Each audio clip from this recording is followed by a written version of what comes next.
আদ্রিকার খালাতো বোন তনুর ভাসুর হলো মিসবা, বর্তমানে যার সাথে আদ্রিকের বিয়ের কথা চলছে। আদ্রিকে বেশ রেগে আছে, তার সব রাগ মিসবার উপর গিয়েই পড়ছে। লোকটা বিয়ে করার জন্য আর মেয়ে পায়নি, তাকেই কেন? সেদিন তনুর ছেলের জন্মদিনে আদ্রিকার পরিবারের সবাইকে দাওয়াত দেওয়া হয়। আদ্রিকা সেখানে যাওয়ার কিছুক্ষণ পর হঠাৎ তনু তাকে ডেকে নিয়ে গেল। যেখানে নিয়ে গেল সেখানে তার শ্বশুরবাড়ির লোকজন ছিল। তনু একে একে আদ্রিকাকে সবার সাথে পরিচয় করিয়ে দেয়। একদম শেষে এক সৌম্য দর্শন পুরুষের সাথেও পরিচয় করায়। জানা গেল লোকটি তনুর ভাসুর, আমেরিকায় থাকে।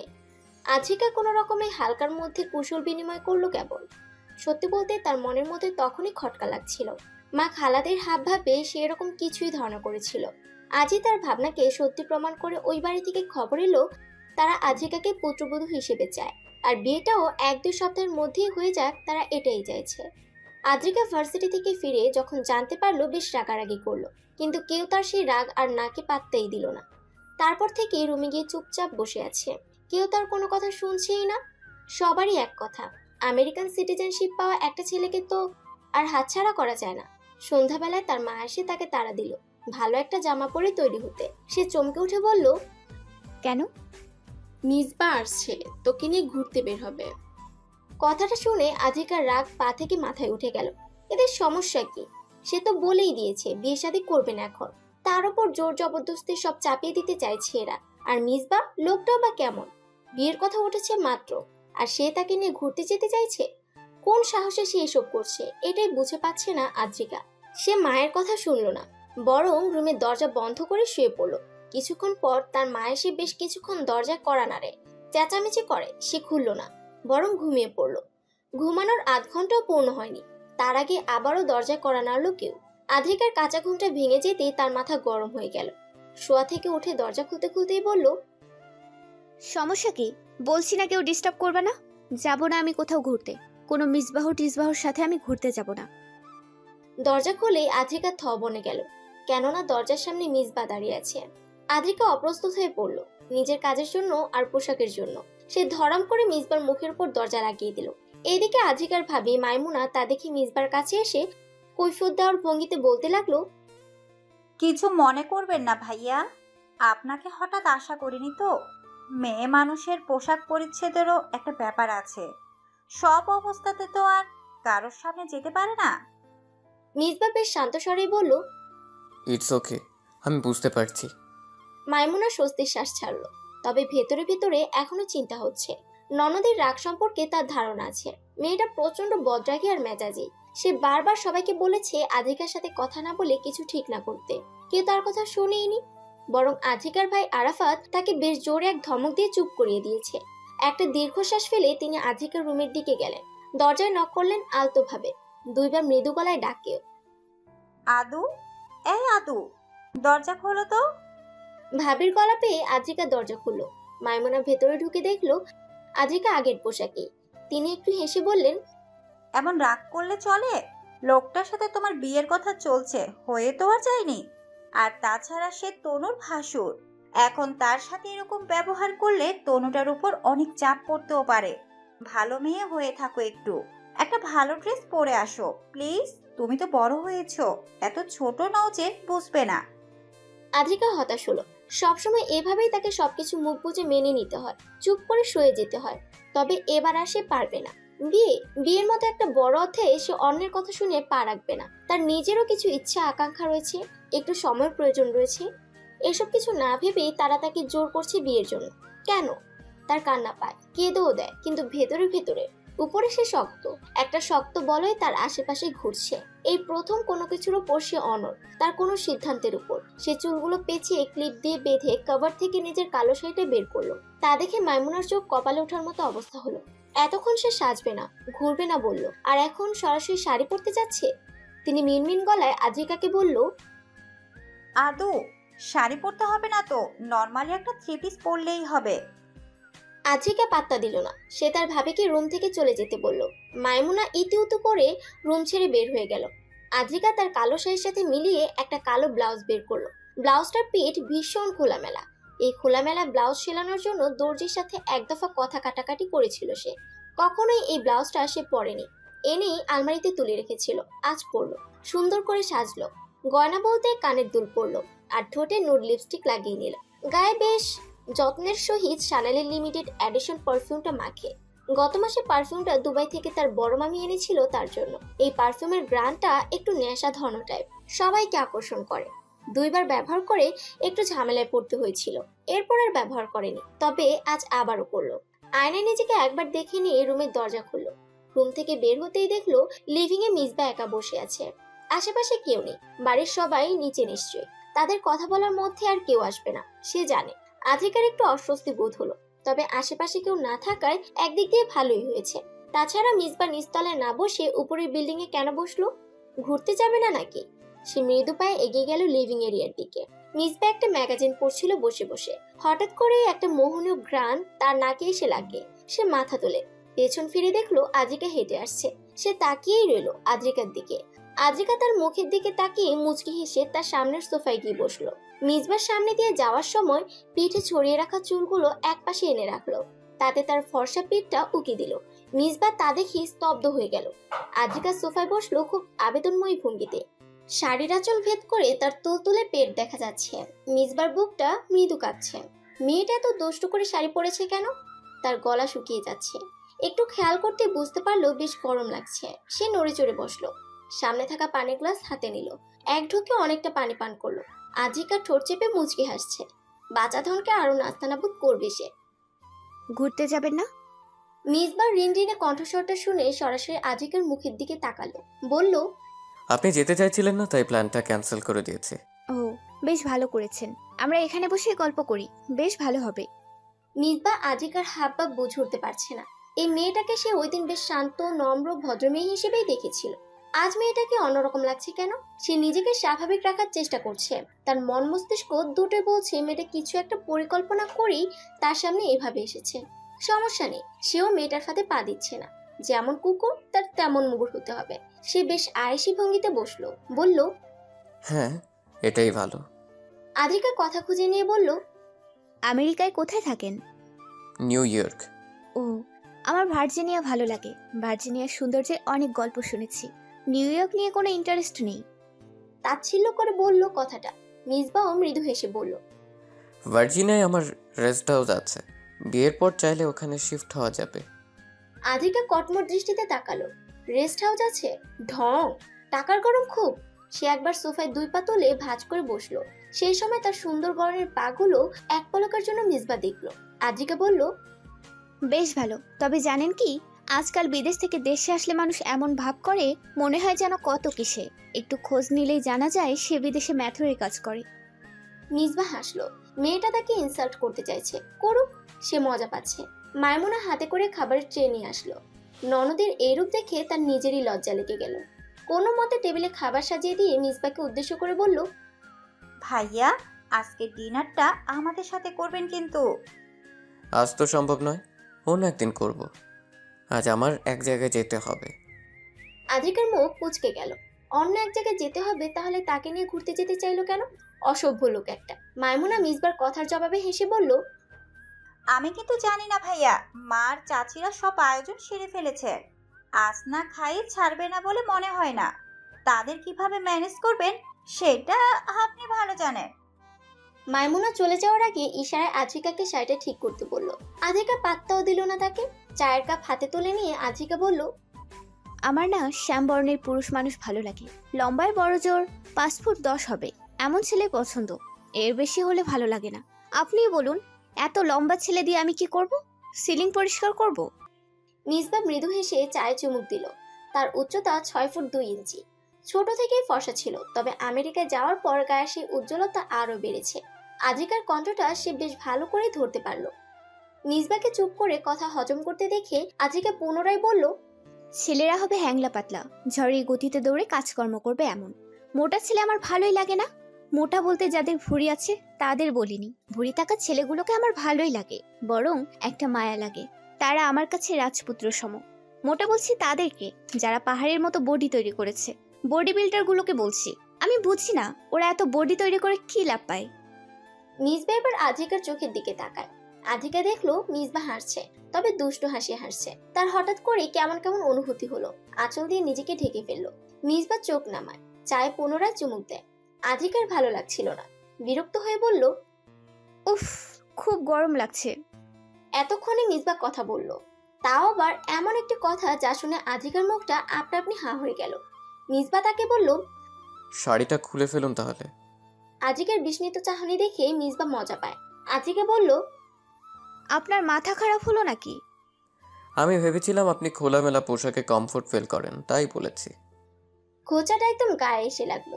তবুও একটা অদৃশ্য যুদ্ধে নিজেকে জিতিয়ে দিতে আজিকে বলল, হ্যাঁ, আসলে এভাবেই আমি থাকতে পছন্দ করি, ইভেন ঘোরাফেরাও করি। আমার ছেলে ফ্রেন্ডগুলো আমাকে শাড়ি পরলে খুব কমপ্লিমেন্ট দেয়।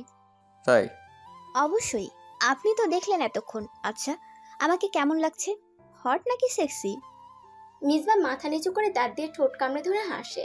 আধিকার অন্যরকম লাগছিল। লোকটা এত হাসছে কেন? একবার একরকম হাসি হাসছে। দূর। মিসবা বসা থেকে উঠে দাঁড়ায়। আধিকাকে উদ্দেশ্য করে বলল, আপনি আমার সাথে বেশ ফ্রি হয়ে কথা বলেছেন। আপনি আর আমি দুজনেই একে অপরের সান্নিধ্যে বেশ কমফোর্ট ফিল করেছি। এটা ভালো লক্ষণ।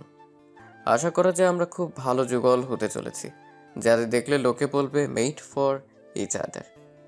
আধিকার মুখটা এত বড় হাঁ হয়ে গেল। লোকটা বলে কি? সে জানতো তনুর শ্বশুরবাড়ির লোকদের বেশ রক্ষণশীল একটা পরিবার। উগ্রতা উচ্ছৃঙ্খলতা তারা পছন্দ করে না। আধিকা সেদিন ভালোভাবে তাদের সাথে দেখা করেছে বিধায় হয়তো তাদের তাকে পছন্দ হয়েছে।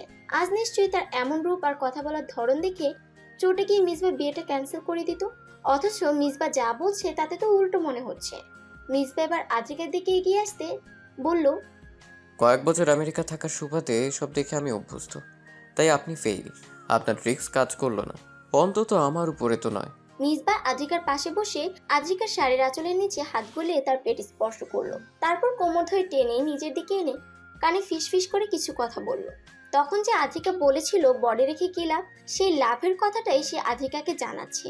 মিসবার এমন আচরণে আজিকা শিউরে উঠলো, রীতিমতো কাঁপতে লাগলো। কানের কাছে মিসবা কত কথা বলল, তার এখন গা জ্বলছে। এতক্ষণ যে অঙ্গগুলো উন্মুক্ত করে বসেছিল সে অঙ্গগুলো ঝলসে যাচ্ছে বোধহয়। সে বুঝলো রাগের বশে ভুল পদক্ষেপ নিয়ে ফেলেছে। সে নিজে থেকেই ফুল ফুটিয়ে ভ্রমরকে আহ্বান করেছে মধু সংগ্রহ করার জন্য।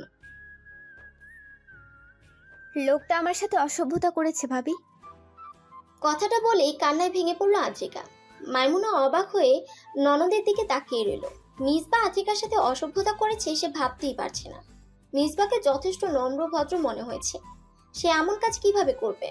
বরং নিজের ননদকেই তো তখন সে দেখলো কেমন লাজহীনের মতো এলোমেলো ভাবে শাড়ি পরে মিসবার সামনে বসেছিল। আজিকাকে সে চেনে, ননদের সম্পর্কে বাজে ভাববে এমন মানুষই নয় মাইমুনা। আজিকা কেমন সে খুব ভালোই জানে। নোংরামি নষ্টামি তার মধ্যে নেই। তবে এখন তাকে অবিশ্বাস করার কারণ রয়েছে। সে বিয়ে করতে চায় না। যে কোনো মূল্যে বিয়েটা ভাঙার পরিকল্পনা যে সে করছে মাইমুনা সেটাও জানে। হয়তো আর কোনো উপায় না পেয়ে শেষে এই কথাই বলতে হচ্ছে আজিকাকে। মাইমুনা বলল, দেখো আদু, তুমি কি মনে করে এটা বলেছো আমি জানি না, তবে মেজবাহ ভাইকে আমার ভালো মানুষই মনে হয়েছে। সে এমন করবে আমি ভাবতেও পারছি না। বাবা মা কেউ তোমাকে বিশ্বাস করবে না, বরং তোমাকেই কিছু বলবে। আদ্রিকা কাঁদতে কাঁদতে বলল, হ্যাঁ, এখন আমি তো পর হয়েছি, মিসবাহ সব তোমাদের। ভাবতেই অবাক লাগছে তোমরা আমাকে বিশ্বাস করছো না। আমি কখনো ভাবিনি তোমরা এমন পর হয়ে যাবে আমার। আদ্রিকা বিছানায় শুয়ে কাঁদতে লাগলো। মাইমুনা কি বলবে কি করবে ভেবে পেল না। সে ঘর ছেড়ে বের হতেই তার শাশুড়ি মাকে দেখতে পায়। তিনি এগিয়ে এসে বললেন, কি বলছে এখন আবার? বৌমা, ওই পাজি মেয়েটাকে বোঝাও, নিজের ভালো তো পাগলও বোঝে। কথাটা বেশ জোরেই বললেন তিনি, যার ফলে কথাটা আদ্রিকার কানে পৌঁছায়। সে রুম ছেড়ে বেরিয়ে এসে চিৎকার করে বলে, ভালো বুঝি দেখেই তো বলছি এই বিয়ে আমি করব না। করব না মানে করবই না। আমার দায়িত্ব আর নিতে পারছো না তাই না? চলে যাব আমি, আর আসবো না, তবে বিয়েটাও করব না। বেয়াদব মেয়ে, গলা কার সাথে উঁচু করছিস? একটা থাপ্পড় দিব। আমার পেট থেকে তুই হইছস নাকি তোর পেট থেকে আমি হইছি? কারে তুই হ্যাডম দেখাস? কথাটা বলে তিনি আদ্রিকাকে মারতে তেড়ে আসতে নিলেই তাকে আটকায় মাইমুনা। বুঝিয়ে শুনিয়ে সেখান থেকে নিয়ে যায়। আদ্রিকার কষ্ট হয়, ভীষণ কষ্ট হয়। জীবনের এই সময়টা কেন এত কঠিন?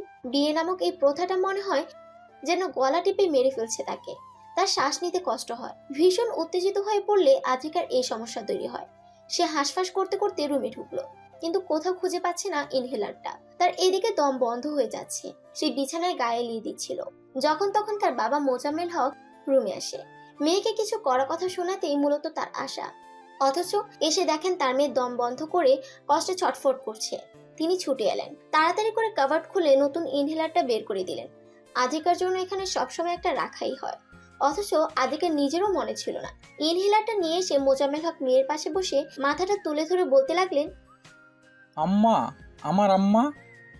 পিট করে চোখ খুলতেই নিজের পাশে মাকে বসতে থাকতে দেখে অভিমানী মেয়ে অন্যদিকে তাকালো। মেয়ের অভিমান দেখে তার মা আয়না খাতুন মেয়ের একটা হাত ধরলেন, হাতে চুমু খেয়ে মাথায় হাত বুলিয়ে বললেন, আম্মু আর বকবো না বাবু, আর কষ্ট পাইও না, আম্মুরে মাফ করে দাও, আম্মু আর কিছুতে জোর করবো না তোমারে।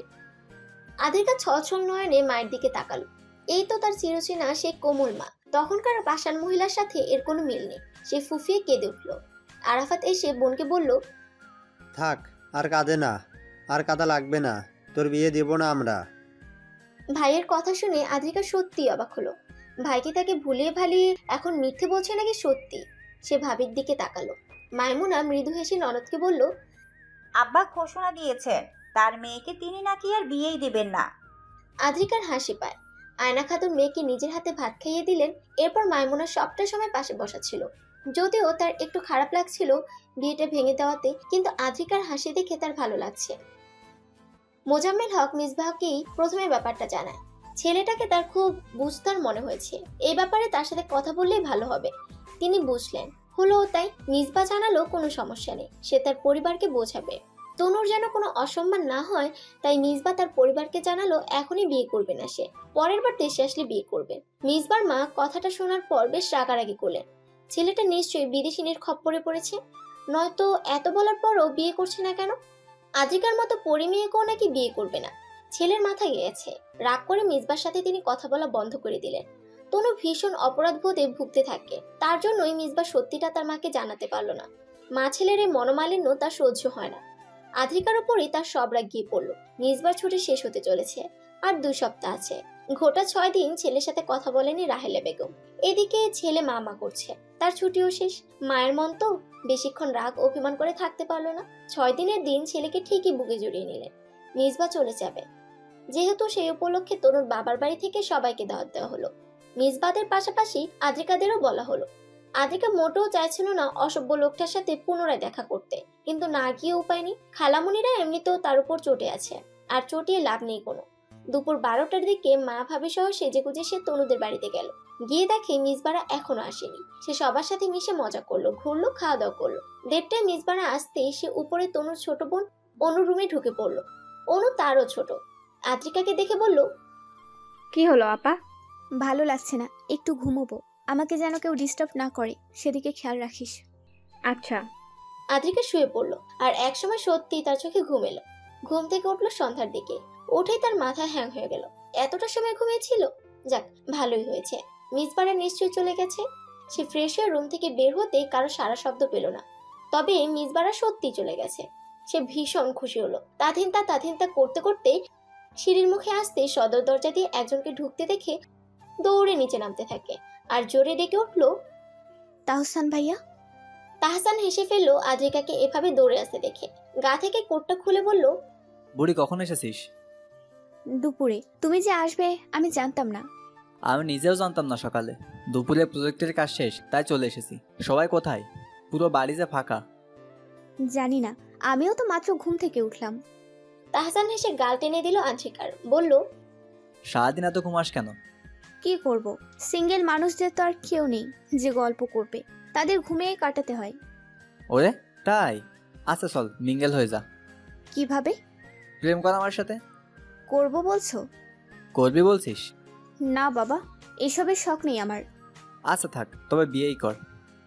আদ্রিকা হেসে তাহসানের পেটে আলতো করে ঘুষি মারল।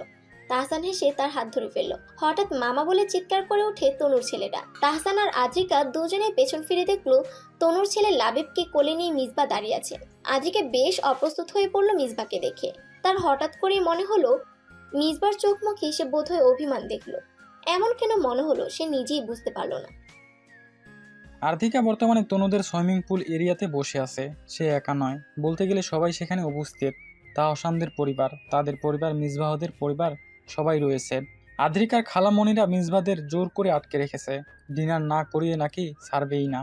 এদিকে তাহসান এসে বেবিকিউ পার্টির প্ল্যান করে ফেললো। তাই বাড়ির পিছনের দিকে লনে সুইমিং পুলের পাশেই আয়োজনটা করা হচ্ছে। তাহসান, আরাফাত, মিসবাহর ছোট ভাই অর্থাৎ তনুর বর মাহমুদ, এরা তিনজনেই বিবিকিউ করার দায়িত্ব নিয়েছে। আর কাজটা তারা বেশ মজা করেই করছে। আদ্রিকা মিসবাহর দিকে তাকালো। তার থেকে 5-6 হাত দূরে বেতের সোফায় বসে মোবাইলে ব্যস্ত সে। আদ্রিকা বেশ অবাক হচ্ছে। লোকটা একবারের জন্য তার দিকে তাকাচ্ছে না। কেন যেন মিসবাহর এই আচরণ সে সহ্য করতে পারছে না। তার আত্মা অহমিকাতে এই ব্যাপারটা আঘাত এনেছে। এই ছেলেই তো তাকে বিয়ে করতে চেয়েছিল, আর এখন ফিরেই তাকাচ্ছে না। আদ্রিকার মাথা বেশ গরম হয়ে গেল এসব ভেবে। সে হাতে থাকা জুসের গ্লাসটা শব্দ তুলে কাছের টেবিলে রাখলো। তাতেও মিসবাহ চোখ তুলে তাকালো না, বরং দূরে থাকা তাহসান চেঁচিয়ে বলল, এই মহিলা, আমাদের কোনো জিনিসপত্র ভাঙলে তোর খবর করে ছাড়বো। আদ্রিকা তাকে মুখ ঝামটা মেরে সেখান থেকে উঠে গেল, সোজা বাড়ির ভিতরে ঢুকে পড়ল। অবশ্য মিসবাহর সামনে দিয়ে হেঁটে আসার সময় হাই হিল দিয়ে ইচ্ছে করে একটু বেশি গড়গড় আওয়াজ তুলল। তবুও মিসবাহর কোনো নড়চড় দেখা গেল না। আদ্রিকা চলে যেতেই মিসবাহর ঠোঁটের কোণে মৃদু হাসি ফুটে ওঠে। এতক্ষণ সে ইচ্ছে করেই তো তাকায়নি, অথচ তার পুরোটা ধ্যান আদ্রিকার উপরেই তো ছিল। সে বসা থেকে উঠে দাঁড়ায়, তারপর হাতে থাকা মোবাইলটা প্যান্টের পকেটে ঢুকিয়ে সে তাহসানদের দিকে এগিয়ে গেল। আদ্রিকা দোতলার করিডোর ধরে হাঁটছে। তার মনটা ভীষণ খারাপ। এত মন খারাপ হচ্ছে কেন তার? আচ্ছা, তাকে কি আজকে সুন্দর লাগছে না নাকি? সে দেয়ালে ফিট করা আয়নার দিকে তাকালো, ভালো করে নিজেকে দেখলো। তারপর জুই নারিকেল তেলের সেই বিজ্ঞাপনের মতো মিথিলা যেমন করে আয়নায় নিজেকে দেখে, সেও নিজের চুল নেড়ে চেড়ে আয়নায় নিজেকে দেখলো আর গাইলো ভেংসি কেটে। আয়না বলে তোমায় ভালো লাগে না? লা লা লা লা লা। তারপর আবার ঢং করে বলল, ভালো লাগে? লাগে লাগে। মাইমুনা দোতলায় উঠে ননদকে এমন অঙ্গভঙ্গি করতে দেখে হেসে বলল, তোমার আবার কি হলো? এমন করছো কেন? একটা চাপা খুব ভিতরে আটকে রেখে আদ্রিকা জবাব দিল, কিছু না, এমনিতেই। আচ্ছা, কিছু না হলেই হোক। শোনো, মিসবাহ ভাইয়ার মা তোমাকে ডেকেছেন, গিয়ে দেখা করে আসো। না গেলে মানুষটা মনে দুঃখ পাবেন। আদ্রিকার একটু অস্বস্তি লাগছিল, তারপরেও বলল, আচ্ছা যাচ্ছি। কোথায় আছেন উনি? মাইমুনার থেকে মিসবাহর মায়ের অবস্থান জেনে নিয়ে আদ্রিকা হাঁটা ধরল। সে আসলে খুব ছোট হয়ে গেছে নিজের কাছে। সবাই তো বিয়ের তারিখটাও ঠিক করে ফেলেছিল এক প্রকার, আর তখনই সে বিয়েটা করবে না বলে ভেঙেও দিল। ভদ্রমহিলা নিশ্চয়ই তার উপর বেশ রেগে আছেন। কি বলতে ডেকেছেন উনি? করা কিছু শোনাবে নাকি? মিসবাহর মা আদ্রিকার সাথে খুব সুন্দর আলাপন সারলেন। আদ্রিকা এতে ভীষণ অবাক হলো। ভদ্রমহিলা হেসে হেসে কথা বলেছেন, অথচ তার এমনভাবে কথা বলার ছিল না বোধ হয়। তার ছেলেকে রিজেক্ট করেছে আদ্রিকা। মা হিসেবে সেটা নিয়ে তার তো দুঃখ এবং রাগ দুটোই হওয়ার কথা, কিন্তু সেই সব মনে হচ্ছে না, বরং তার চোখে মুখে অনুতাপ বোধ দেখা যাচ্ছে। আদ্রিকা বুঝে উঠতে পারছে না কিছুই। তার কেন যেন মনে হচ্ছে মিসবাহর মা হয়তো জানে না যে সে বিয়েতে অমত দিয়েছে, কিন্তু জানলো না কেন? মিসবাহ জানায়নি। উফ, এখন এই কথাটা তার মাথায় ততক্ষণ ঘুরঘুর করবে যতক্ষণ না সে তা না জানবে। সবাই সুইমিং পুল এরিয়াতে এসে বসেছে। বেবিকিউ হয়ে গেছে, এবার খাওয়ার পালা। আদ্রিকা এলো সবার শেষে। এসে দেখলো বসার জায়গা পাওয়া যাচ্ছে না। তাহসান তাকে দেখে বলল, লতিফা, এত দেরি করিস কেন সব কিছুতে? দেখ, এখন বাসায় জায়গা পাচ্ছিস না। আমি লেট করি সেটা তো জানি, তা আগে থেকে জায়গা রাখতে পারলে না? আর বাড়িতে কি আর চেয়ার নেই তোমাদের? তাহসান হেসে বলল, আছে তো, দাঁড়া নিয়ে আসছি। তাহসান উঠতে নিলেই মিসবাহর মা বলে উঠলেন, তুমি কষ্ট করে চেয়ারটা আনতে যেও না বাবা, মিসবাহার পাশেই বসার জায়গা হবে তো, এখানেই বসো। আদ্রিকা শুরু চোখে মিসবাহ যেদিকে বসেছে সেদিকে তাকায়। একটা ডাবল সোফায় বসেছে। একটু আগে লাবিবকে দেখলো তার পাশে গড়াগড়ি করতে, এখন লাবিবকে দেখা যাচ্ছে না, হয়তো তাদের অনেকের সাথে খেলতে গেছে। আদ্রিকাকে দাঁড়িয়ে থাকতে দেখে ভদ্রমহিলা আবারও বললেন, কি মা, তোমার অসুবিধা আছে? আদ্রিকা মাথা নাড়ায়, অসুবিধা নেই। প্রথমত, সে এই নিষ্পাপ মায়াবী মুখের উপর না করতে পারছে না। দ্বিতীয়ত, তার মিসবাহর সাথে কথা আছে, তাই একান্ত প্রয়োজনেই সে মিসবাহর পাশে গিয়ে বসলো। মিসবাহ বাকি সবার থেকে একটু দূরেই বসা ছিল, জায়গাটাও ঠান্ডা নীরব। আদ্রিকার কেন যেন মনে হচ্ছে সবাই আবারও তাকে আর মিসবাহকে এক করতে চাইছে। নয়তো মা, ভাবি, খালামণি এরা এমন মুখ টিপে হাসলো কেন? যখন সে মিসবাহর পাশে গিয়ে বসে, তাহসান আদ্রিকাকে খাবার প্লেট আর কোল্ড ড্রিঙ্কস দিয়ে গেল। আদ্রিকা সেটা হাতে নিয়ে বসে আছে, খাচ্ছে না। মিসবাহ নিজের কোল্ড ড্রিঙ্কসে চুমুক দিচ্ছে। পাশে যে একটা মানুষ বসে আছে তার কোনো হেলদোলও নেই। আদ্রিকার ইগো হার্ট হলো মারাত্মকভাবে, কিন্তু সেটাও প্রকাশ করতে পারছে না। সে কথা গুছিয়ে নিচ্ছে, কি বলবে না বলবে, কি দিয়ে কথা শুরু করবে, এসবেই ভাবছে সে। কিছু সময় পার হয়ে যাওয়ার পরেও আদ্রিকার মুখ ফুটে কথা বের হয় না। সে ভাবুস হয়ে বসে থাকে। এমন সময় মিসবাহ হঠাৎ উঠে যেতে নিলেই আদ্রিকা আর কুল কিনারা না পেয়ে খপ করে মিসবাহর হাতটা ধরে ফেলল। বাকিরা নিজেদের মধ্যে কথা বলার ব্যস্ত থাকায় ব্যাপারটা খেয়াল করেনি। মিসবাহ ভ্রু কুঁচকে তাকালো আদ্রিকার দিকে। আদ্রিকা ফট করে হাতটা ছেড়ে দিয়ে আমতা আমতা করে বলল, আসলে কিছু কথা ছিল। মিসবাহ একবার ভালো করে আদ্রিকাকে পরখ করে নিয়ে আয়েশি ভঙ্গিতে বসলো পুনরায়। আদ্রিকা কি করলো কথা না বলে আগে কোল্ড ড্রিঙ্কস মুখে দিল। উফ, গলাটা এত শুকিয়ে আছে, এই একটু কথা বলেই তো নাজেহাল অবস্থা হয়েছে। বাকিটা কি করে বলবে? সে একটু পাশে ফিরে মিসবাহর মুখোমুখি বসার চেষ্টা করলো, কিছুটা সক্ষমও হলো বটে। আপনার মা কি জানেন না? মিসবাহ বুঝতে পারলো না, গম্ভীর স্বরে বলল, হোয়াট? না মানে আমি আপনাকে রিজেক্ট করেছি তো। আর বলতে গিয়ে থেমে গেল আদ্রিকা। ইস, এটা বলা একদমই উচিত হয়নি বোধ হয়। মিসবাহ কেমন করে তাকিয়ে আছে। সে আবারও কথা ঠিক করে বলতে চাইল, মানে আসলে আমি বলতে চাইছি, আপনার মা কি জানেন না বিয়ে ভাঙার আসল কারণটা? মিসবাহ আদ্রিকার দিক থেকে চোখ সরালো, আনমনে সামনে তাকিয়ে থেকে জবাব দিল, না। কেন? আমার করা অসভ্যতার জন্য বিয়েটা আপনি নাকচ করেছেন। এটা নিশ্চয়ই খুব গর্বের নয় যে আমি আমার মাকে জানাবো। আদ্রিকা খানিকটা রাগ দেখিয়ে বলল, তার মানে আপনি বলেননি তাকে? বললাম তো না। আজব, আপনি জানেন উনি আমার সাথে খুব সুন্দরভাবে কথা বলেছেন। মিসবাহ আদ্রিকার দিকে তাকিয়ে বলল, এখন কি আপনি চাইছেন অসুন্দরভাবে কথা বলুক?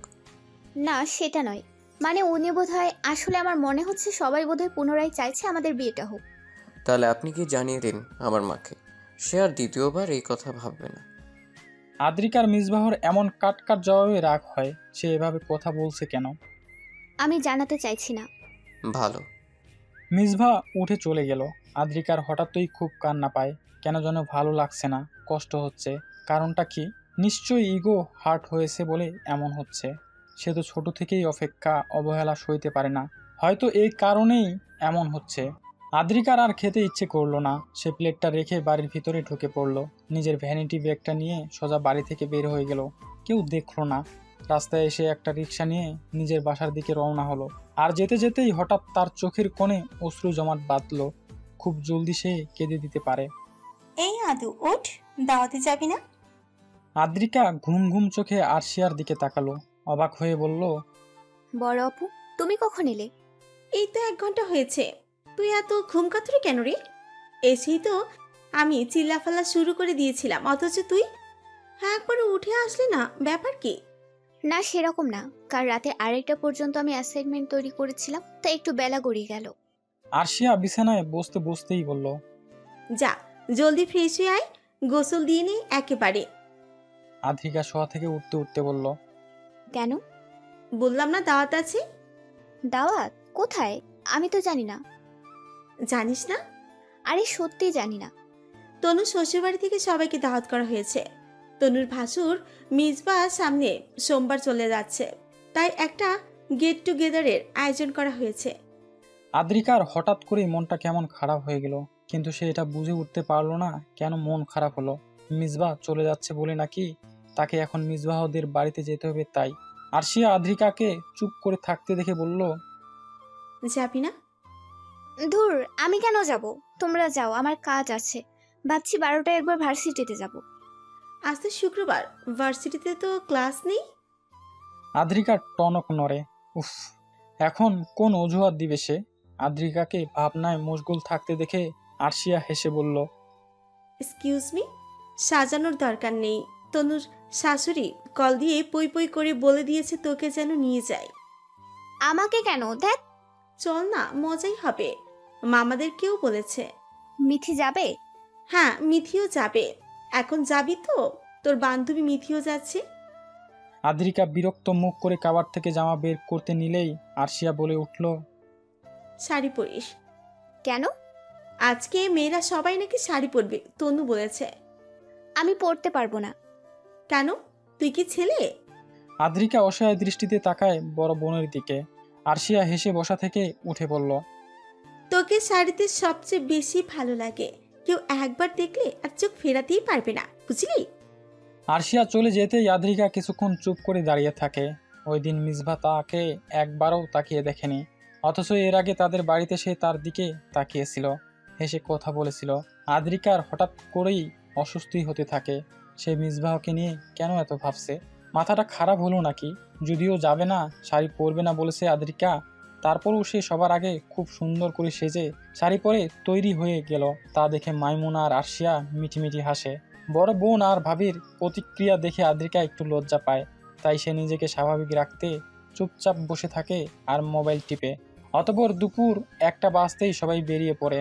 মিসবাহদের বাড়িতে গিয়ে আদ্রিকা অবাক, এত এলাহি কাণ্ড! ডেকোরেশন এনে সাজিয়েছে, বাড়ির ছেলে চলে যাচ্ছে কোথায়? সব মন মরা থাকবে তা না, সবাই যার যার মতো হই হুল্লোড়ে ব্যস্ত। আদ্রিকা যেতেই মিসবাহর মা মাজেদা চৌধুরী আদ্রিকাকে জড়িয়ে ধরেন। কি সুন্দর খোঁজ খবর নেয়। অপ্রত্যাশিত আদর ভালোবাসায় আদ্রিকার মন গলে যায়। ইস, এই মহিলা শাশুড়ি হিসেবে দারুণ হতো। মিসবাহর দেখা পাওয়া গেল না আসার 1 ঘন্টার মধ্যেও। 1 ঘন্টা পার হলো যখন, তখন খাওয়া দাওয়াও শেষ।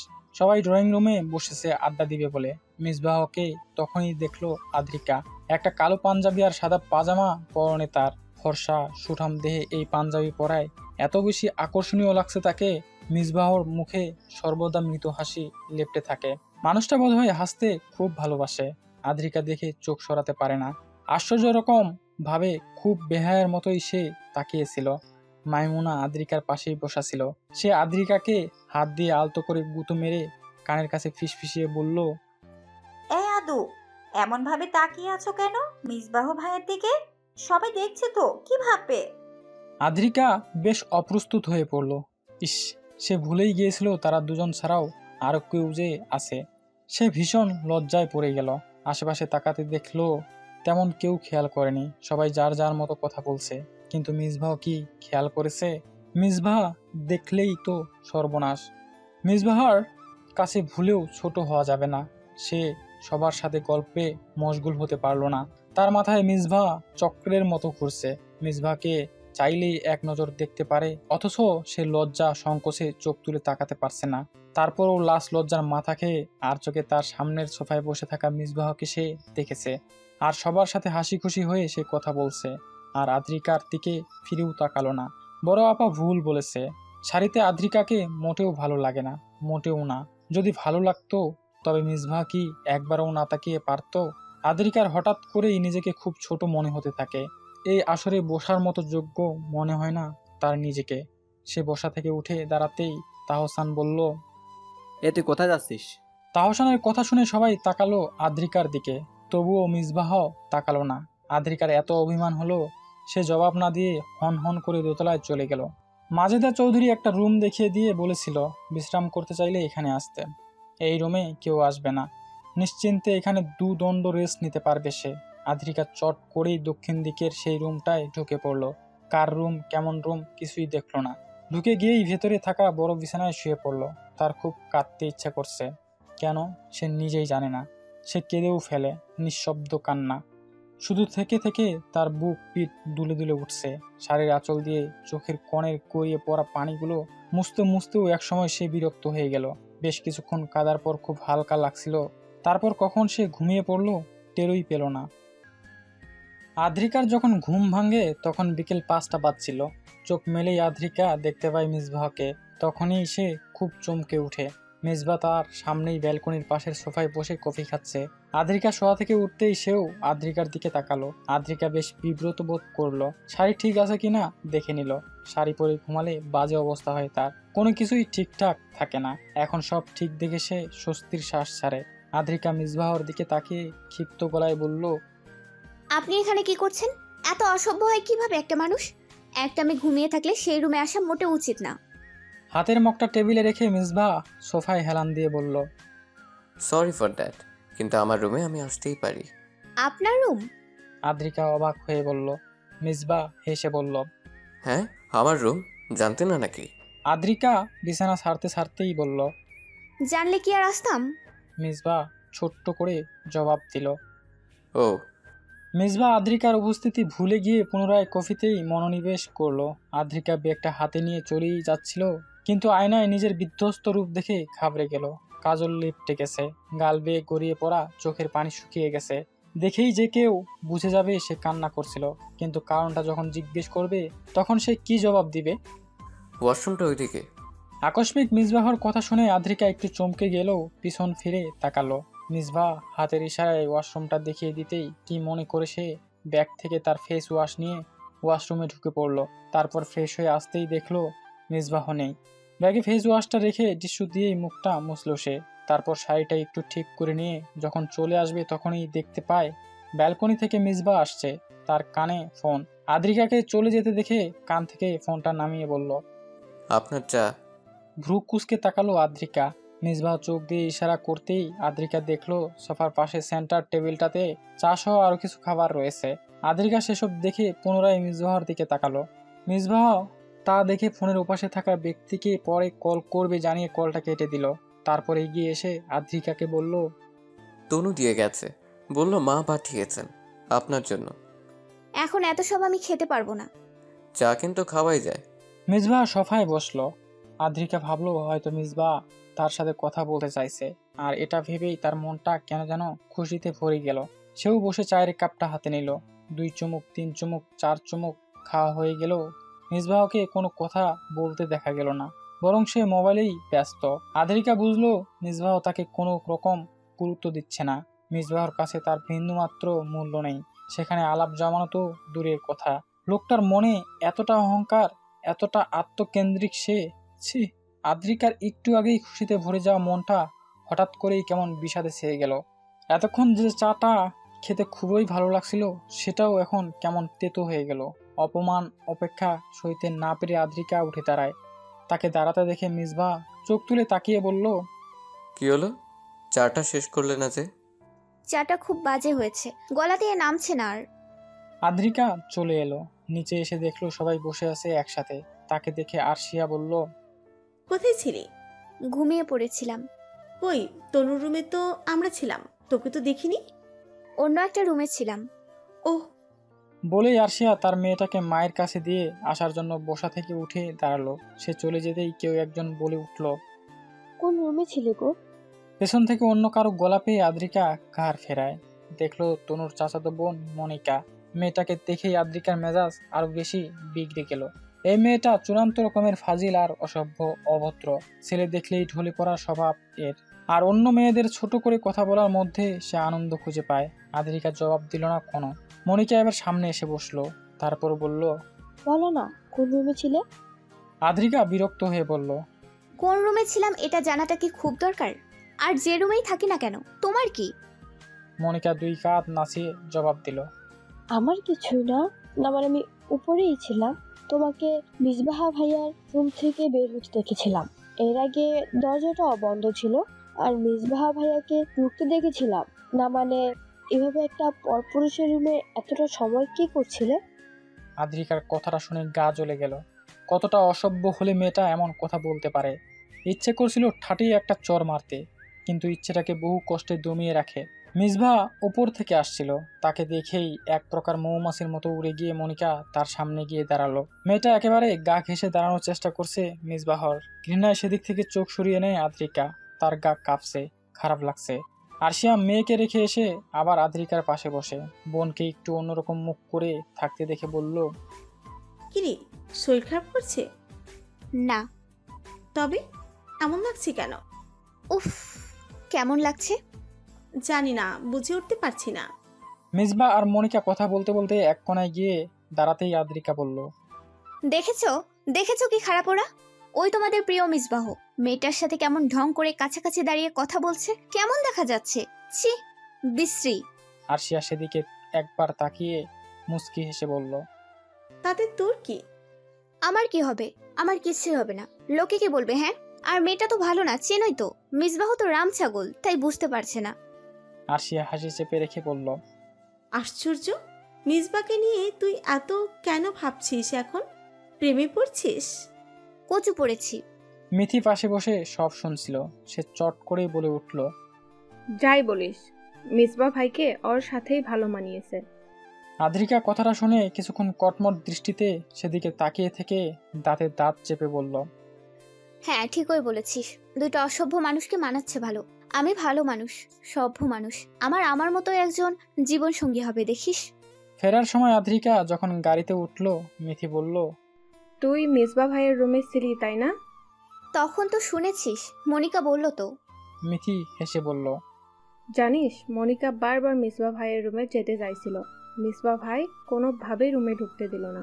বেশ ভদ্রভাবে জানায় তার পার্সোনাল জোনে সবাইকে অ্যালাউ করে না সে, অথচ তোকে করেছে। মনিকা সেটা নিয়েই রাগ। কথাটা শুনে আদ্রিকা পুলকিত বোধ করে। তারপরেই তার মনে পড়ে সে তো মিসবাহর অকসরে তার রুমে গিয়ে ঘুমিয়ে পড়েছিল, তাই হয়তো এলাও করেছে। ঘুমন্ত মানুষকে নিশ্চয়ই উঠিয়ে বের করে দেওয়া যায় না, কার্টেসি মাত্র।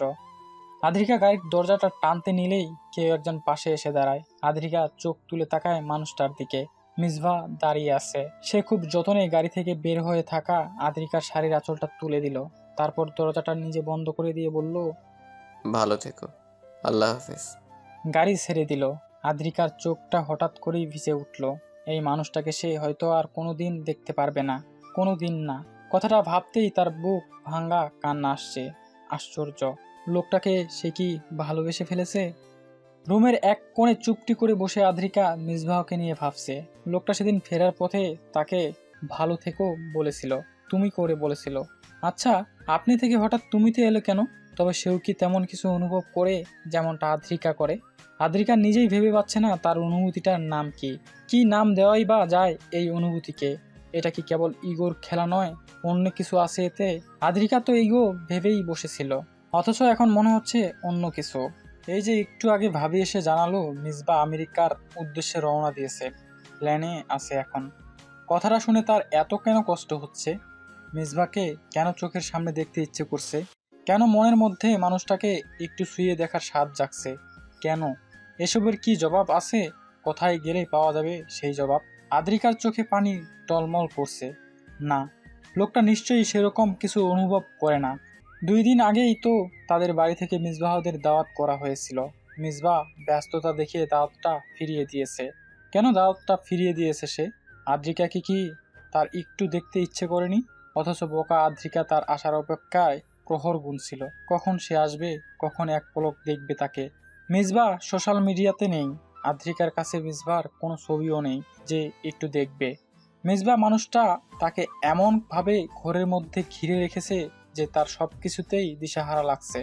আদ্রিকার কানের কাছে এখনও বাজছে আকর্ষণীয় গম্ভীর ভারী গলার স্বরটা। তার কানের কাছে এখনও মিসবাহর গলার স্বরটা বাজছে। কেন? আদ্রিকার গাল বেয়ে টুক করে এক ফোঁটা অশ্রু গড়িয়ে পড়ল। লোকটা তাকে উন্মাদে রূপান্তর করে ফেলছে। জাদু করে রেখেছে কোনো, কিন্তু কেমন জাদু?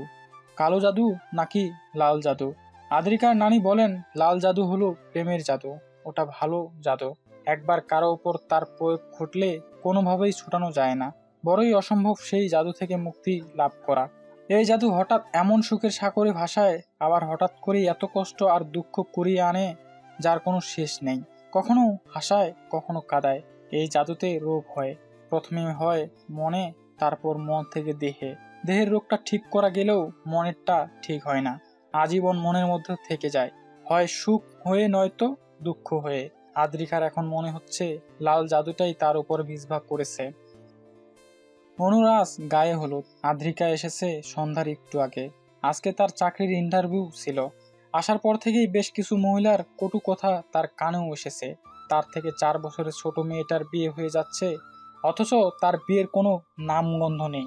সেটাতেও নাকি সন্দেহ আছে। আদ্রিকার মনে হলো মহিলাগুলো ইচ্ছে করেই শুনিয়ে শুনিয়ে বলেছে। আগে আদ্রিকা হলে মুখের উপর অনেক কিছু বলে দিত। এখনকার আদ্রিকা বলেই বোধহয় পারছে না। বয়স এখন তার 26 বছর সুই সুই। এখন আর আগের মতো ছটফটে স্বভাব নেই। 2 বছর আগেও সে ছিল আপন খেয়ালি। আর আজ তাকে সমাজকে ভয় করে চলতে হয়, নিয়ম মানতে হয়। বড়দের মুখের উপর এখন আর জবাব দেয় না। আদ্রিকা আজ এখানে আসতো না, বিশেষ কারণেই এসেছে। বিশেষ কারণটি হলো একজন বিশেষ মানুষ আসবে। মানুষটি কখন কিভাবে যে বিশেষ হয়ে উঠল তার জীবনে সে নিজেও বুঝে উঠতে পারেনি।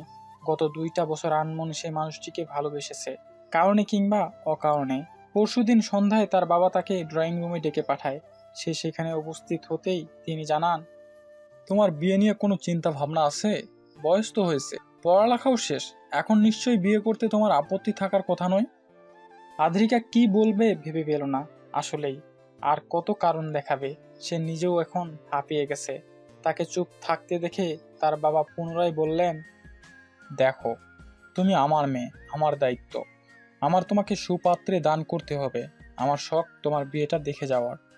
শরীরের যা অবস্থা আমার ভয় হয়, আদৌ কি আমি দেখে যেতে পারবো কিনা তোমার বিয়ে। বাবার কথা শুনে আদ্রিকার খুব কষ্ট হলো। সে বলল, বাবা এসব কেন বলছো? বলার দরকার আছে দেখেই বলছি। তোমার নিজস্ব পছন্দ থাকলে আমাদের জানাতে পারো, বিচার বিবেচনা করে দেখবো আমরা। সেটাও তো তুমি করছো না। দেখো, নিজস্ব পছন্দ যদি না থাকে তাহলে আমি তোমার কাছে একজনের জন্য বলতে চাইছি। কার জন্য? মিসবা ছেলেটা ভীষণ ভদ্র, নম্র একটা ছেলে। তার স্বভাব চরিত্র সবই আমাদের খুব পছন্দ হয়েছে। ছেলেটাও এখনো বিয়ে করেনি, যদিও প্রথমেই তুমি তাকে বিয়ে করবে না বলেছ, কিন্তু তোমার কাছে যথাযথ কোনো কারণও আমি খুঁজে পাইনি। তারপরেও তোমার কথা ভেবেই বিয়েটা তখন ভাঙতে হয়েছে। কিন্তু এইভাবে কত, সমাজে চলতে হলে সামাজিকতা রক্ষা করে চলতে হবে। তাছাড়া ফরজ কাজ হলো বিয়ে। মিসবার মা গতকালকে আমাকে ফোন করেছেন, মিসবার দেশে এসেছে। তিনি চাইছেন তোমার সাথে তার ছেলের বিয়েটা হোক। এখন তুমি কি বলো? যাই বলার বলো, জোর করে তো আর বিয়ে দিব না তোমায়। মিসবার আগমনের বার্তা আদ্রিকার কানে তখনই এসেছিল। সেই স্তব্ধ চোখে বাবার দিকে তাকিয়েছিল কেবল। মিসবা এসেছে, 2 বছর তো হয়ে গেছে, সেও বিয়ে করেনি। আর অনেক কিছুই ভাবলো আদ্রিকা। ভাবতে ভাবতেই তার চোখে জল ছলছল করে উঠল। মাইমুনা ননদের দিকে তাকালো। আদ্রিকা তাকে একদিন বলেছে যে তার পছন্দের মানুষ আছে, কে সে মানুষ সেটা বলেনি। আদ্রিকার চোখের পানি দেখে সে নিজেও কষ্ট পায়। মিসবা যদিও তারও পছন্দের, কিন্তু আদ্রিকা যেহেতু অন্য কাউকে পছন্দ করে, সেহেতু জোর করে তার উপর একটা সম্পর্কে চাপিয়ে দেওয়ার তো কোনো মানেই হয় না। তাই আদ্রিকা জবাব দেওয়ার আগেই সে ফট করে জানালো, বাবা আদৌ একজনকে পছন্দ করে। কথাটা শুনে আদ্রিকার বাবা, মা, ভাই সবাই বেশ অবাক হলো। আদ্রিকাও তাকালো ভাবির দিকে। আদ্রিকার বাবা মেয়ের দিকে তাকিয়ে গম্ভীর স্বরে বলল, বৌমা কি ঠিক কথা বলছে? কাউকে পছন্দ করো? সত্যি করে বলবে কিন্তু। আদ্রিকা থতমত খেয়ে গেল। সত্যি করে বলার হলে তো সত্যি সে কাউকে পছন্দ করে, কিন্তু সেই কেউ তো মিসবা। আর এই কথা সে কখনো মুখ ফুটে বলতে পারবে না, কারণ সে নিজেই ভুলটা করেছে। তার ভুলের জন্যই আজ সে এটা বলতে পারবে না। সেদিন নিজে মিসবাহকে রিজেক্ট করে আজ পছন্দ করার কথাটা যদি বলে, নিশ্চয়ই সবাই তাকে নিয়ে হাসবে। তাই সে ছোট করেই জানালো, হ্যাঁ। ভদ্রলোক মেয়ের থেকে না শুনতে চেয়েছিলেন। একটা দীর্ঘশ্বাস বেরিয়ে গেল তার ভেতর থেকে। শেষ একটা আশা ছিল, সেটাও এখন আর নেই। গাছারা ভাব নিয়েই বলল, ছেলেটা কে? পরিচিত, মানে তোমরাও চেনো। আমি বলবো সময় হলে, আমাকে একটু সময় দাও। অতঃপর সেখানেই এই আলাপের সমাপ্তি ঘটে। কিন্তু আদ্রিকা মিসবাহর দেশে আসার খবর শুনেই মরিয়া হয়ে উঠেছে তার সাথে দেখা করার জন্য। তখনই সে খবর পায় অনুর হলুদে মিসবাহ আসবে, তাই সে আজ এখানে এসেছে একমাত্র মিসবাহর জন্য। সব মেয়েরা শাড়ি পরলেও আদ্রিকা শাড়ি পরল না। সে কেমন নিজেকে গুটিয়ে ফেলেছে। তাহসানের বউ রূপা এসে তাকে বারবার করে শাড়ি পরতে বলল, সে পরল না। তার স্পষ্ট মনে আছে, শেষবার যখন শাড়ি পরেছিল, যার জন্য পরেছিল সে তাকে ভালো করে দেখো উনি। আজ আর শাড়ি পরে কি হবে? আজকেও নিশ্চয়ই দেখবে না, চিনবে কিনা সেটাতেও সন্দেহ আছে। লোকটার যা ভাব। 8টার দিকে প্রায় সব মেহমান হাজির হয়। তনুর শ্বশুর বাড়ির সবাইও এসে গেছে। আদ্রিকা তনুর রুমে বসেছিল, তার বুকটাও দুরু দুরু করছিল। মিসবার জন্য এতক্ষণ অপেক্ষা করছিল, অথচ এখন মিসবা যখন এসে পড়েছে তখন তার সম্মুখীন হতে ভয় পাচ্ছে। মিসবা যদি তাকে না চেনার ভান করে, যদি সত্যিই না চেনে, তাছাড়া কি কথা বলবে, কি বলার আছে? আদ্রিকার ভাবনার মাঝেই কেউ একজন এসে তাকে জড়িয়ে ধরলো। চমকে উঠে মানুষটিকে দেখেই সে সংকুচিত হয়ে গেল। মিসবার মা তার চিবুক টেনে ধরে বলল, কেমন আছো মা? তোমাকে কত করে বললাম আমাদের বাড়ি থেকে ঘুরে আসার জন্য, একবারও গেলে না। কতদিন পর দেখলাম, কত বড় হয়ে গেছো। নিজেকে সামলে নিয়ে আদ্রিকা ভদ্র মহিলাকে সালাম করলো, কিছুক্ষণ কথা বলল। না দেখা করার জন্য অনেক বাহানা, ব্যস্ততা দেখালো। হলুদ অনুষ্ঠান শুরু হতেই সবাই ছাদে চলে গেল। আদ্রিকা রুম থেকে সবার শেষে বের হলো। তার হাত পা ঠান্ডা হয়ে আসছে, কেমন কেমন লাগছে। মৃদু পায়ে ছাদের সিঁড়িতে উঠতে নিলেই কেউ একজন তার পাশে এসে দাঁড়ায়। আকস্মিক কারো উপস্থিতি টের পেয়ে সে পাশ ফিরতেই মিসবাহকে দেখলো। সাথে সাথেই কোথাও কিছু থেমে গেল। কিছু নয়, সবই বোধহয় থেমে গেল। মিসবাহ আগের চেয়েও এখন আরো বেশি সুন্দর হয়ে গেছে বোধহয়। আর তার হাসি, ওই তো সেই সুন্দর মন ভোলানো হাসি। মিসবাহর ঠোঁটে সর্বদা এই হাসিই তো লেপ্টে থাকে। আদ্রিকা কিছু বলতে পারলো না। মিসবাহ নিজেই বলল, কেমন আছেন? বহু কষ্টে নিজেকে শক্ত রেখে আদ্রিকা ঠোঁটের কোণে আলতো হাসি এনে জবাব দিল, ভালো, আপনি? আমিও ভালো আছি। আদ্রিকা সিঁড়ি ভাঙতে লাগলো। মিসবাহ পাশাপাশি আসছে। আদ্রিকার গা কাঁপছে। মিসবাহর পারফিউমের ঘ্রাণটা তাকে যেন কোনো আবেশে ঘিরে রেখেছে। মনে হচ্ছে এখনই তার শরীর নিজের ভর ছেড়ে দিবে আর সে পড়ে যাবে। শরীরের অবস্থা অস্বাভাবিক লাগছে খুব। সে সিঁড়ির হাতলটা শক্ত করে চেপে ধরে দাঁড়িয়ে পড়ল। মিসবাহ থেমে গেল, বলল, আরে ওকে? ঠোঁটে ঠোঁট চেপে ধরে মাথা ঝাঁকিয়ে আদ্রিকা কোনো মতে বলল, হুম, দেখে তো মনে হচ্ছে না। আমি ঠিক আছি। আদ্রিকা পুনরায় সিঁড়ি বেয়ে উপরে উঠতে লাগলো। এবার এত জোরে পা চালালো যে মিসবাহর আগেই ছাদে প্রবেশ করে এক কোণায় গিয়ে চুপটি মেরে বসে রইল। মিসবাহ ধীরে সুস্থে ছাদে উঠল। এর সাথে ওর সাথে হেসে কুশলাদি বিনিময় করলো। আদ্রিকা দূর থেকেই তাকে আর চোখে দেখলো। হলুদ পাঞ্জাবিতে লোকটাকে বেশ মানিয়েছে। বয়সও তো বোঝা যাচ্ছে না, কত হবে বয়স, 30-32, একটু জানতে পারলে ভালো হতো। অনেকে হলুদ ছুঁয়ে আদ্রিকা ভাবলো নিচে চলে যাবে, কিন্তু ব্যাপারটা কেউ ভালো চোখে দেখবে না। এমনিতেও কিছু মহিলা তাকে নিয়ে নিজেদের মধ্যে ফুসুর ফাসুর করছে। আদ্রিকা ছাদের এক কোণায় গিয়ে দাঁড়ালো। ফুরফুরে বাতাসে তার মনটা ধীরে ধীরে শান্ত হচ্ছিল। সে সামনে তাকে সবার হই হুল্লোড় দেখতে লাগলো। মনিকাকে দেখতে পেল, তার 2 মাসের বাচ্চা কোলে নিয়ে এক জায়গায় থম মেরে বসে আছে। দেখে বোঝা যাচ্ছে সে খুব বিরক্ত। পাশে এক ভদ্রলোক বসা, মাথার চুল তার খুব একটা নেই, পেটটাও ফুল ফেপে আছে। বয়সের একটা ছাপ স্পষ্ট বোঝা যাচ্ছে তার। লোকটা মনিকার স্বামী, বিসিএস ক্যাডার। 2 বছর আগে মিসবাহ যখন বিদেশে চলে যায়, তার 3 মাস পরেই মনিকার এই লোকের সাথে বিয়ে হয়েছে। বর্তমানে লোকটার করা কাণ্ডকলাপে আদ্রিকার হাসি পাচ্ছে। বউয়ের অভিমান ভাঙ্গাতে, বিরক্তি কমাতে কেমন কেমন অঙ্গভঙ্গি করছে। একবার মাথায় হাত বুলিয়ে দিচ্ছে, তো একবার গাল ধরে টানছে। আদ্রিকার বড্ড হাসি পায়। সে মুখে হাত চেপে ধরে পেছন ফেরার সময় দেখলো মিসবাহ এসে দাঁড়িয়েছে তার পাশে।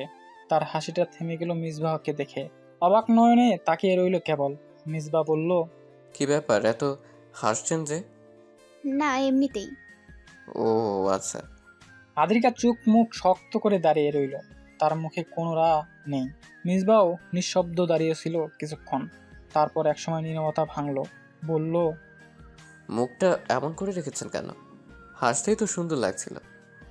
কথাটা শোনার পর আদ্রিকার চোখ বড় বড় করে মিসবাহর দিকে তাকিয়ে রইল। সে বিশ্বাস করতে পারছে না মিসবাহ এমন কিছু বলেছে। অবাক হলেও শান্ত গলায় প্রশ্ন করলো, এখন কি অকারণে হিহি করে হাসবো? এতক্ষণ যে কারণে হাসছিলেন সেই কারণে না হয় হাসতেন। আদ্রিকা পিছন ফিরে দেখলো মনিকার স্বামী এখনো হাস্যকর কাজগুলো করছেন। সে চোখ সরায় সেদিক থেকে। মিসবার দিকে তাকিয়ে বলল, হাসি পাচ্ছে না। তাই বলুন। আবারও কিছুক্ষণ নীরবতা। আদ্রিকা এদিক ওদিক তাকাতে থাকে। অস্বস্তি হচ্ছে তার। মিসবা তার নড়চড়ের কারণটা বুঝতে পারলো। বুঝতে পেরে মৃদু হাসলো। আদ্রিকাকে বলল, আপনি শাড়ি পরলেন না যে? আদ্রিকা এবারও বিস্মিত হলো। বলল, আমি কেন শাড়ি পরবো? না মানে সবাই তো পরেছে। আদ্রিকার রাগ হলো। বাহ, সবাইকে খুব ভালোই নোটিস করছে তো লোকটা। আমি তো আর সবার না, আমার এত সুখও নেই আর শখও নেই।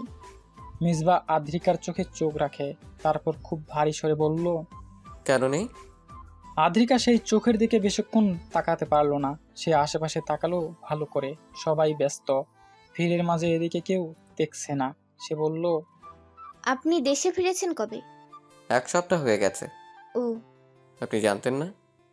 আমি কিভাবে জানবো? আমি ভেবেছিলাম আপনি হয়তো জানেন। আদ্রিকার গলাটা হঠাৎ করেই কেঁপে উঠল। কাবা গলাতেই সে বলল, কেউ যদি জানাতে চাইতো তবে ঠিকই জানতাম। সে জানাবে কি করে? জানানোর পথই তো ছিল না। আদ্রিকা মিসবাহর দিকে তাকালো। মিসবাহ আগে থেকেই তার দিকে চেয়ে আছে। আদ্রিকা এবার আর চোখ সরালো না, বলল, পথের দিশা জানতে চাইলে বাতলে দিতাম। অনেক আগেই জানতে চাওয়া হয়েছিল, তখন মুখ ফুরিয়ে নেওয়া হয়েছিল। আদ্রিকার চোখ ভিজে আসছিল। মিসবাহ আবারও তার সেই চোখের দিকে তাকিয়ে বলল, আজ কেন পথের দিশা দিতে চাইছে? আজ মন তাকে ডাকছে। মনে তো অন্য কেউ আছে। অন্য কেউটা আর কেউ নয়, সেই পথ না জানা পথিক সেই নিজেই। আবারও কিছু সময় দুজনে চুপ ছিল। বাতাস হচ্ছিল। আদ্রিকার চুল বাতাসে এলোমেলো হয়ে যাচ্ছিল। সে চুল সামলানোই ব্যস্ত হলো না, বরং অবাধ্য চুলকে উঠতে দিল। তখনই নীরব পরিবেশটায় মিসবাহ তার গমগমে স্বরে ডেকে উঠল, আদ্রিকা। আদ্রিকা জলদি করে পাশ ফিরল। তার চোখ থেকেই মাত্রই টুপ করে এক ফোঁটা অশ্রুকণা গড়িয়ে পড়ল। এই ডাকটাই তো সে শুনতে চেয়েছে। মাসের পর মাস, দিনের পর দিন এই মানুষটার গলায় একবার নিজের নামটা শোনার জন্য আকুল হয়েছিল সে। এই তো বহু প্রতীক্ষিত সে সময়। এই তো পাশে সেই মানুষটা। মিসবাহ পকেট থেকে নিজের রুমালটা বের করে আদ্রিকার দিকে এগিয়ে দিল। আদ্রিকা হাত নিল, চোখ মুছল। মিসবাহকে ফেরত দিতে গিয়েও দিল না, হাতের মুঠোই রেখে দিল। মিসবাহ বলল, আমার দিকে তাকাও। আদ্রিকার মনে হচ্ছে এবার সে হাউমাউ করে কেঁদেই দিবে। মিসবাহ যে তাকে তুমি করে বলছে। সে মিসবাহর দিকে তাকালো। মিসবাহ বলল, এখন কি পথের দিশা দেওয়া যাবে অসহায় পথিককে? আদ্রিকা কথা বলতে পারল না, মাথা নাড়ে শুধু। অর্থাৎ দেওয়া যাবে। মিসবাহ ঠোঁট চেপে হাসলো। অবশেষে আদ্রিকার মনে তার জন্য জায়গা তৈরি হয়েছে। কেন যেন তার এই বিশ্বাস ছিল, একদিন আদ্রিকাও বাতাসে প্রেমের আভাস পাবে, যেমনটা সে পেয়েছিল। আশা সে ছেড়েই দিয়েছিল। সেদিন যতক্ষণ সুইমিং পুলের পাশে আদ্রিকা আর সে একসাথে বসেছিল, আদ্রিকা তার সাথে কথা বলতে এসেছিল, তখনই তার মনের মধ্যে একটা আশার সঞ্চার হয়েছিল। তার মন বলছিল আদ্রিকা হয়তো আসবে, ধরা দেবে। সময় লেগেছে অনেক, অবশেষে যে ধরা দিল এটাই অনেক। মিসবাহ আদ্রিকাকে বলল, পথিক কি দিক নির্দেশকের হাতটা ধরতে পারে? না মানে হারিয়ে যাওয়ার ভয় আছে? আদ্রিকা লজ্জা পেল। ঠোঁটের কোণে তার হাসি ফুটল। মিসবার হাতটা নিজে থেকে ধরল। মিসবাহ কোমল হাতটা তার শক্ত হাতের সাথে চেপে ধরল, এমনভাবে আঁকড়ে ধরল যেন সারা পেলেই হারিয়ে যাবে তার প্রাণ পাখি। সমাপ্ত। তার পক্ষ থেকে এক টুকরো ভালোবাসা পাঠক সমাজের জন্য। ছোট গল্পের শেষগুলো এমনই হয়। কেউ আবার বিয়ে দেখার অনুরোধ করবেন না, সেটা নিজেরাই ভেবে নেবেন।